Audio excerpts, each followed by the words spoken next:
Good morning.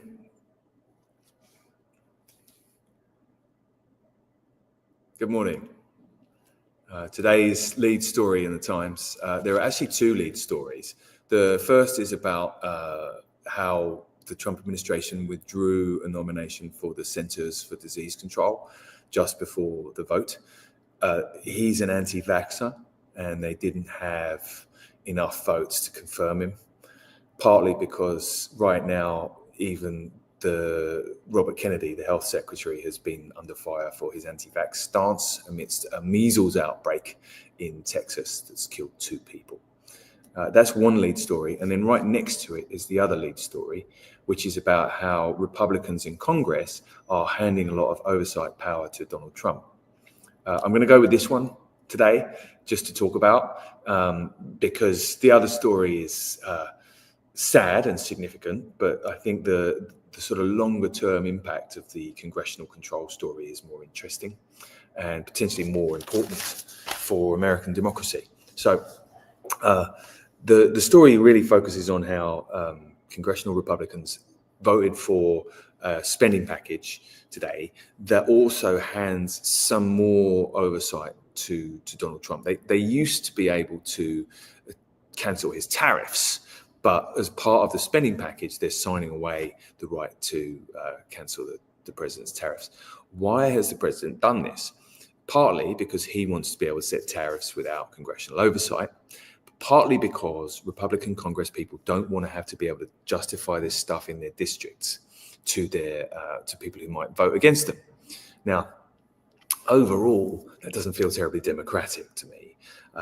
Saying that, oh, hey, the president did it, I don't have control. It's like, well, mate, you voted to hand control to the president so you wouldn't get the blame for this. But I will say that the Republicans have got really strong talking points on why they're handing the keys to the president.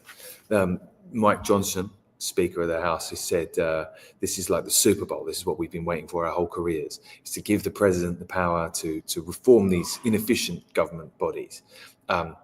That's pretty persuasive rhetoric, and the Democrats don't have much to counter it.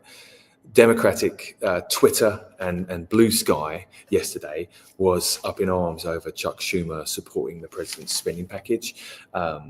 AOC, I gather, did some really persuasive videos describing Schumer's abdication of his responsibility to kind of check the president's power. But the truth is that the Democrats just don't have the power in either House or Senate to counter this spending bill. And so Schumer, in a way, is sort of saying, look, realistically, there's not much I can do here, and I'm not going to get involved as the bad guy in a shutdown.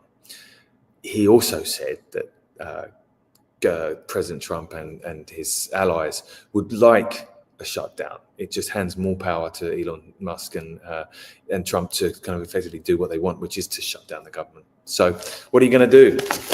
One thing I did like about the article is it went into detail about times that Congress has checked the president's power in the past. Now, there are some examples from either party. So, for example, in 1987, when the Reagan administration was suspected of illegally selling arms to Iran, Congress empowered a committee to conduct an inquiry.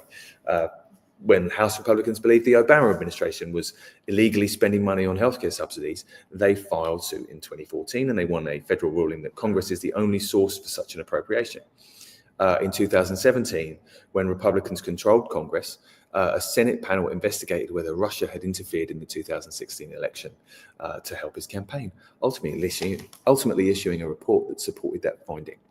Congress is a very important check on the power of the president. There's also this thing called the Supreme Court, which checks the power of Congress and the president. The three kind of bodies are supposed to kind of balance and check each other.